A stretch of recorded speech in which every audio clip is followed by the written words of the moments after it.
The problem with education today is three things. It's too safe, it's too prescriptive, it's too much sit there and read this book or fill out this worksheet.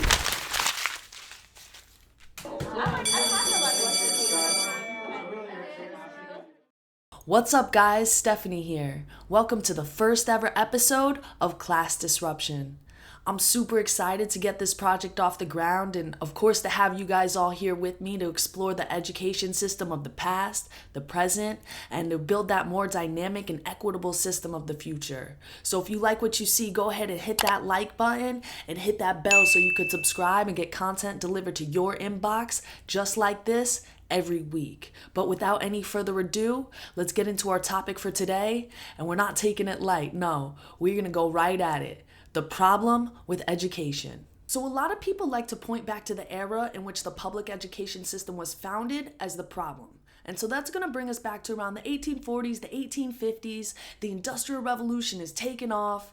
And so they say, look, it's just a factory system. It was a system created to churn out workers for the factories. And while, yes, it was a byproduct of this system, it wasn't to just create factory workers. In fact, it was created as a reform so that kids had a place to go all day. They weren't, there wasn't child labor going on while their parents worked. And so that they had more opportunities regardless of where their parents were from or what their parents did and how much money they made. And to show you exactly what I mean, let's look at the words of the most prominent education reformer of this era, the man who's credited with creating this public education system, Horace Mann. This is what he had to say. Education, then, beyond all other devices of human origin, is the great equalizer of the conditions of men, the balance wheel of the social machinery. So the notion that our system was somehow founded on these rotten seeds or for different goals than we aim to achieve today, I would argue, is a miscategorization. Now, I don't think that's going to prevent any of us from reaching the same goal, but I do think it's important to at least recognize that our system was founded and rooted wholly in this American democratic tradition, one that strives to give every child an equal opportunity at success, an equal opportunity to fulfill their potential. And I know personally that's why I became a teacher, that's why I started this channel, and that's why any good-hearted teacher I know teaches. So if it's not the founding principles that are the problem, what is it? Well, it's the same as anything, right? We all have good intentions, but it's not our intention. It's our execution.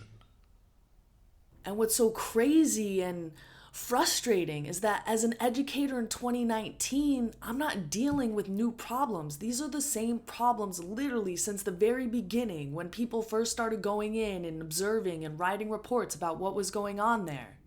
They were saying, this ain't it. And yet, this is still it. So 2019, and I'm saying things like, education is too safe, it's too prescriptive, it's too much about getting work done and discipline and not a true wholesome learning process. And yet, these are the same things that have been being said. Right? John Dewey in the 1890s, early 1900s is saying things like, the curricula are so restrictive and the lessons are so inflexible, they're often driven even in the later grades by rote memorization. And he wrote a report, it was called the Committee of 10, and they wrote a report, and this is what they argued, right? 1894, this is what they argued. The present subjects are very unsatisfactory, not because they are uninteresting in themselves, but because in many schools, they are studied with a view only to the college examinations, and without reference to any preparation for life.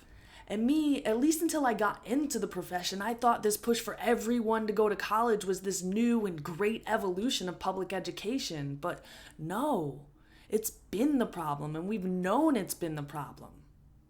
The report goes on to write this. To sum up, one object of historical study is the acquirement of useful facts, but the chief object is the training of the judgment in selecting grounds of opinion, in accumulating material for an opinion, and in putting things together, in generalizing upon facts, in estimating character, and in applying the lessons of history to current events, and in accustoming children to state their conclusions in their own words.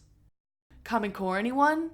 Now, I know there's a lot of mixed feelings and thoughts on the Common Core, but just looking at the actual 2009 standards themselves, the similarities are striking between them and this 1894 report. Let me read to you that committee's recommendations to show you exactly what I mean. We recommend further that a practice be established in the schools of using 2, 3, or 4 parallel textbooks at a time. By preparing in different books or by using more than one book on a lesson, pupils will acquire the habit of comparison and, no less important, the habit of doubting whether any one book covers the ground. I mean, really, I might as well be reading a section from the 2009 Common Core Standards. So I pulled out a section from the ELA Literacy Standards about integration of knowledge and ideas. Listen to this. Okay, so the first standard I pulled out at the top reads, integrate quantitative or technical analysis, for example, charts, research data, with qualitative analysis in print or digital text. The second one reads, assess the extent to which the reasoning and evidence in a text support the author's claims.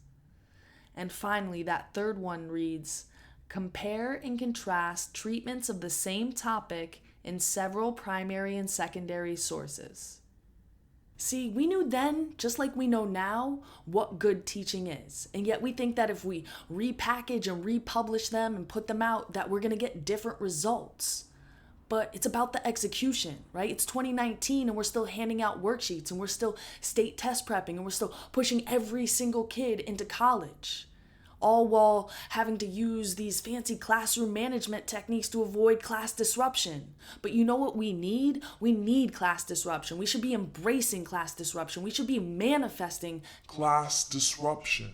Consider this. In the infinite world beyond the 4 walls that confine our classrooms, it's disruption that drives us forward. So while in the classroom, disruption is viewed as something negative, something that interrupts the learning process, in the business world, the world that we should be preparing our students to enter, disruption is seen as something that's desired. Or at least it's a term that has some more nuance to it. So if you compare the results that you get on Google for class disruption with the results you get for searching something like entrepreneurship and disruption, you're going to see 2 very different perspectives on the same word.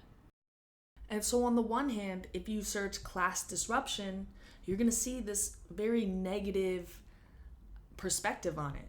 So the first one is a definition: if student learning disrupts the environment, right? And instructors have the responsibility to address the behavior in order to maintain a civil environment. Here, class disruptions, don't ignore it. Here, oh, great. The State of New York University Police want to address class disruptions, just what we need. Next one, deconstructing disruption in the classroom. All right, so this one takes a little bit of an alternative look at it, but that seems to be the only one. Down here, we've got 30 examples of classroom disruption, how classroom disruption affects achievement, coping with class disruption. So you can just see it's all that class disruption is negative. It's something that we want to get rid of. But then over here, if you were to search entrepreneurship and disruption, you're going to see a total different picture. So, and a little bit more of a nuanced understanding of what this word means. So the first couple, this one's disruption versus innovation, or why entrepreneurs today should think about transformation, not disruption. So exploring the meaning of the word. But here, this one is the art of disruption in entrepreneur life, right? It's something that we're aspiring to do. This one and Wikipedia talking about disruptive innovation, entrepreneurs, what's next, right? Again, encouraging them. Who's going to be the one to disrupt? The path to disruption, encouraging you to get on that path. And then just more beyond disruption, decoding disruption in startups. So you can see here, it's a much more positive understanding, desirable understanding of what this word means. And we can learn a lot from this by embracing it in the classroom. Now, what I'm not suggesting is the complete transformation of our system into this business model. That wouldn't work for many reasons, which I don't have the time to go to in this video, but which can more or less be summed up by the words of Kenneth Saltman, author of the book, The Gift of Education. And in that book, this is what he says. Business assumptions are not universally beneficial. They are selectively beneficial for those at the top of the business, but public institutions have a mandate of being universally beneficial.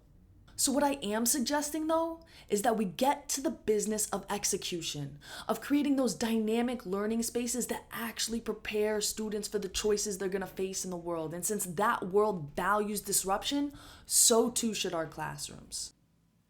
But I'm not here to just complain or to rehash the problems we've known have existed or even to give you nice sounding platitudes about what we should be doing. No, this channel is about being and about revealing that change. So first and foremost, it's about holding myself accountable as an educator, about asking myself, what am I doing each and every day to expand those confines of my classroom? And then secondly, it's about revealing that change. Because I know even with the limited opportunities I've had to get outside the confines of my room, there are amazing things going on out there. I mean, super innovative and experimental programs that cut across the curricula and are at least headed in the right direction of creating classroom activities that actually resemble human activities and that address current problems and conditions. So ultimately, there is no problem with our education system today because that system, that bureaucracy, that whatever we want to call it with air quotes around it to make it seem less of something that's real, less of something that we can change, that's just an accumulation of our actions. And so while we sit here and profess to strive towards the ideals so eloquently articulated by Horace Mann, that education is this great equalizer of men, our actions tell a different story. And admittedly, it's no light task, but look where we are and look what we've done when the money's right, when the motivation is there. And so when we do put in the work, when we do realize our agency as educators, as parents, as students, we will knock down those walls piece by piece, and painstakingly, we will rebuild them. We'll replace them with steel beams so that the light shines all the way through. When we do put in that work, that relentless grind, we will execute. And honestly, the economic opportunity in that is huge. I mean, imagine a whole generation of American citizens entering the world, knowing who they are, what they're interested in, what their passions are, familiar with the resources at hand, comfortable with the process. Now that's what I call generational wealth. I'm super excited to be here to continue exploring this space with you. So if you haven't already, go ahead, hit that like button, definitely subscribe, and let me know what you're thinking in those comments down below. Right? What do you see as the biggest problems in education today? And more importantly, what do you see as the best solutions and the best policy? Right? What are you doing in your classroom? Or if you're a parent or a student, what's being done in your classroom that you love? All right, I definitely can't wait to hear from you. And until next time, this has been Class Disruption. Stay foolish, y'all.